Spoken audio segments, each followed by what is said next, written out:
Finally তিথি মহারানীর ঘুম ভেঙেছে। তো আমি হলাম তিথি, তিথির আরেকটা নতুন ব্লগে তোমাদের সবাইকে ওয়েলকাম। সকালবেলা আমার সর্বপ্রথম কাজ হলো চিনিকে একটু ডিস্টার্ব করা। ওকে ডিস্টার্ব না করলে আমার সারাদিনটা কেমন একটা জানি কাটে। আর এত বড় হয়ে যাওয়ার পরে আমি ডোরেমন দেখা ছাড়তে পারিনি। ডোরেমন দেখতে দেখতে আমি করে নিলাম ব্রেকফাস্ট, আর জিপটাকে দিলাম পুড়িয়ে। সারাদিন আর কোনো খাবারে আমি কোনো রকম টেস্ট পাবো না। তারপরে আমার এই পার্সেলগুলো চলে আসে, যেগুলোর মধ্যে এইসব কী সব নিয়েছিলাম জানি একটা, তো ইউজ করে আমি অবশ্যই দেখবো কেমন। তো এই জেলটা লাগিয়ে নিলাম স্নান করার পরে, মনে হচ্ছে তো ভালো, গ্লোভও তো দিচ্ছে।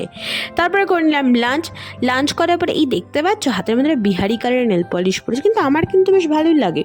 বিকেলবেলা ঘুমতে করে দেখি আকাশে করেছে মেঘ, ভাবলাম একটু বৃষ্টি হবে, কিন্তু যেহেতু সকালে বৃষ্টি হয়ে গেছে তাই বিকালে আর বৃষ্টির নাম বন্ধ নেই।